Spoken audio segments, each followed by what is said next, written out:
everyone, I hope you'll join me today. I'm painting these pretty colorful houses with a lot of watercolor pastel colors. And I'm starting for this painting by using a sharp pencil and mapping out my city. I'm not following any kind of guide here. I'm just trying to think about what I would want my ideal city street to look like. Plenty of little quaint houses, all different, with different shaped roofs, different heights, maybe different chimneys. I'm trying to pay attention to how the street would look so that some of the houses are towards the top, some are towards the bottom. And I'm almost done my sketch here, so I've just sped you along, as it does take a little bit of time to draw this.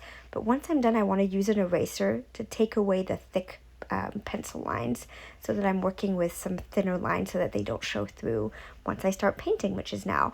So to paint, I'm going to choose colors that I think work really well together. So I'm going to use a lot of pinks and yellows today.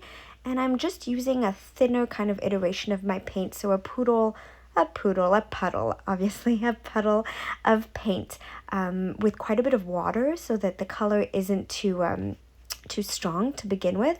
And I'm just painting following the contour of my pencil lines and painting colors that I think look nice together and kind of combinations of colors that I think would complement each other together. So as I said, I'm using a lot of yellows and a lot of pinks, and I'm trying to wait until my paint kind of dries before I do my second layer.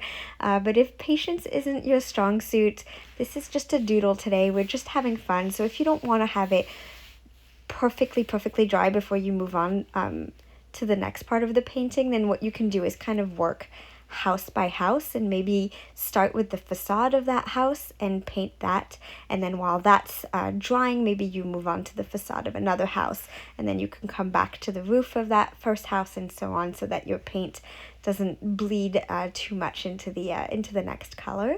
So I'm using kind of a thicker brush here so that I can do larger strokes, and what I am doing is using a bit of a more saturated color on one side of the house so that I'm kind of giving that side a bit more of a shadow, a little bit more depth, and you'll see at the end of my painting that will really help kind of play with light and with shadow. So if you able to just sort of think of that for each house, is to kind of make one of the sides more shadowy and darker in tone. So I'm just sort of continuing on with each and every house here. I've kind of mapped out my colors ahead of time. If you're able to do that, I suggest kind of taking a piece of paper, a draft piece of paper, and swatching your colors so that you're able to see what they look like together. Or you can kind of just let your mind go and use a few different colors that you think might look nice and take a look at what they look like together. This is really just a fun painting today, nothing too stressful, just spending a little bit of time with some pen and some paint.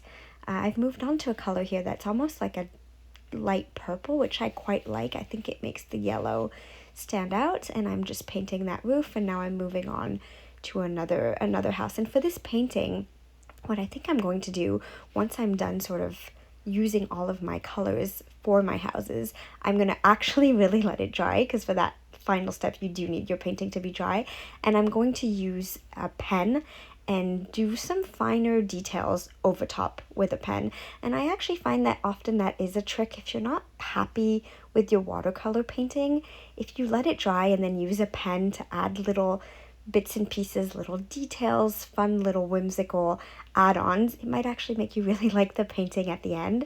And it's also just a fun thing to do. So that's what I've decided to do for this painting here. And so what I am paying attention as I'm painting along here is to make sure that I really paint some of the facades in the background and really map out in my head as I'm painting where those facades at the back are compared to the front of my buildings. So I'm just kind of making sure that the colors make sense so that once I have my painting in the end, you can tell the houses apart from one another. And to do that as well, I'm making sure to use kind of different tones for each of my houses so that they really do look distinct from one another.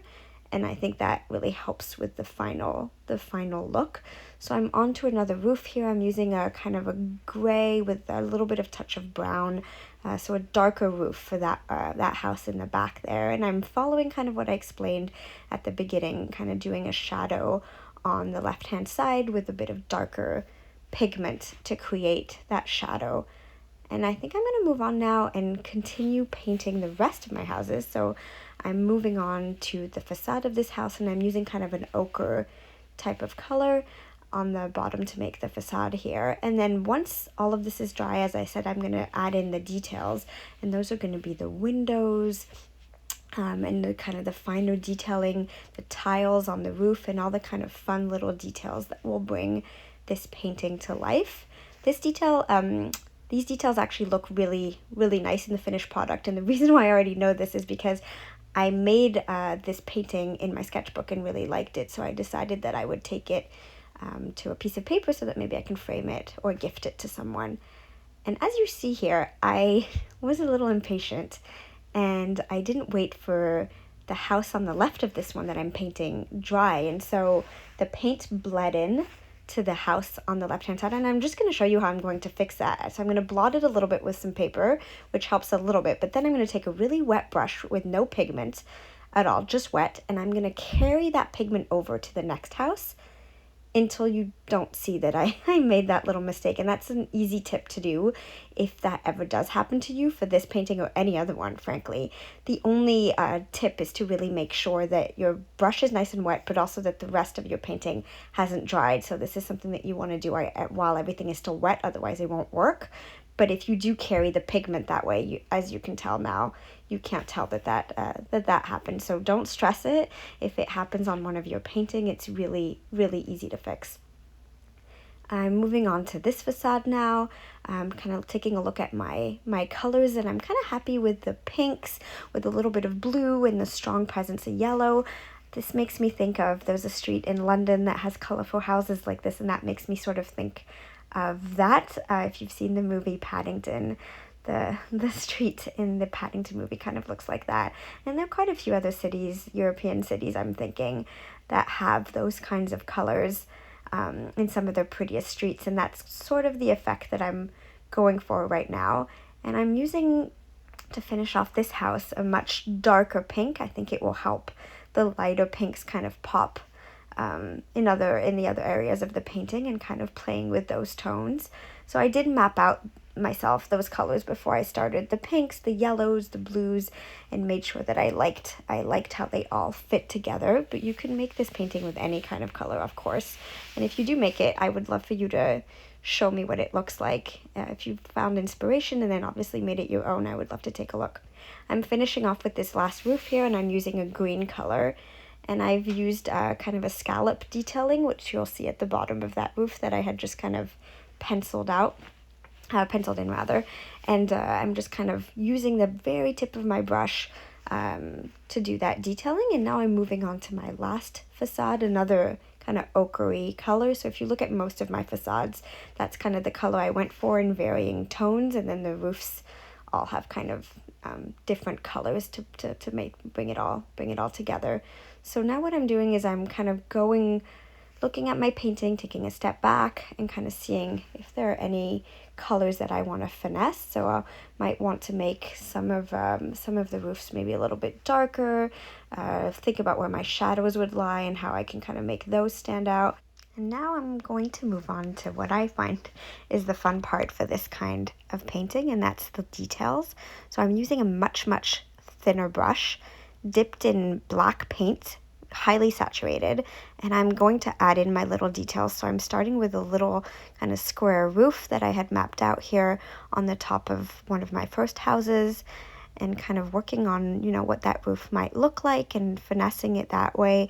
You can take your time and make straighter lines, but I actually think if the lines are not too straight and you allow for a little bit of ebb and flow, it looks more natural, and it gives it more of that whimsical look, which is what this painting is all about.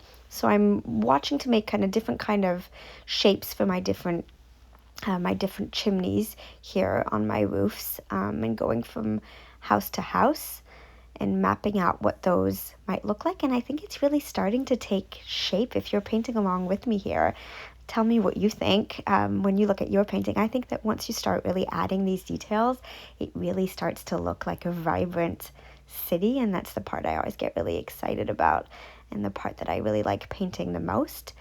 I'm going to move on after this to start painting some windows. And to paint my windows, what I try to do is to think about different shapes of windows so that each house has its own kind of unique personality. So some windows might be triangular, like these ones here.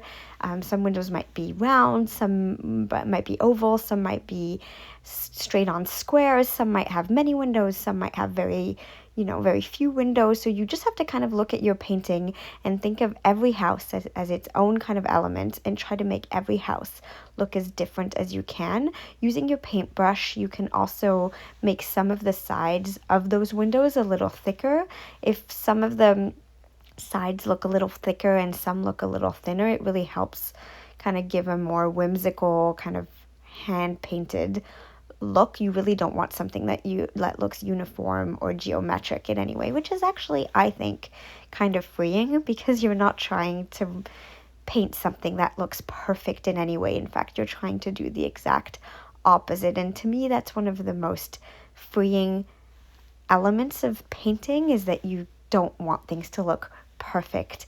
And in a world where very often we might feel like we need to be perfect in every way, painting in a way where you kind of let your imagination flow and you let things sort of happen without having to overthink it, I think is one of the great freedoms of painting. And in fact, for watercolor specifically, I think that's what you have to learn to do, is let go of any kind of vision of perfection and frankly any kind of planning, because no two paintings will ever look the same. The paint has a way of doing its thing that you can't quite control, no matter how much you may try. So when you're working with watercolor, a puddle will look different from a puddle the next day.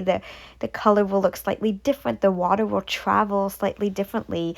The end shape as the paint continues to travel on the page will go more or less far depending on how much you press your brush, how much water is in your brush, how much color and pigment, the type of paper you're using, and all of these different elements, which is very freeing because you don't actually have that much control over the end result, and you will be most satisfied with your paintings if you allow them to kind of do their thing, which I think is very, very relaxing. I would love to know what you think, but that's certainly where I find my joy in watercolor. So I'm just finishing off my different windows here. I'm doing some of the more curved windows, and I did say I was using a pen at the beginning of the video, because you can use a pen. But here I'm using a combination of obviously a paintbrush for this kind of work, and then I will likely move to a pen later if I feel like I need it. But you can do either or. If you have kind of a black ink gel type of pen that works over top of watercolor once it's dry, then you can definitely feel free to use a pen. But I think right now I'm happy using a thinner paintbrush, and I did have some leftover black paint that I was meaning to use anyway, so it made sense for me to continue on with paint. But if you do want to do the same exact kind of rendition with a black pen, you can definitely do so, and the result looks very nice. For this house, yes, I've chosen to kind of fill in all of my windows, and then I'm moving on actually to a pen now, and I'm doing the final kind of details. I've done some tiling on the roof with kind of some scallop shapes, and then I'm working on the inside of the windows with my pen. I'm using a sepia pen as well, which kind of gives it a little bit of extra definition, so if you have one, that's a good tip.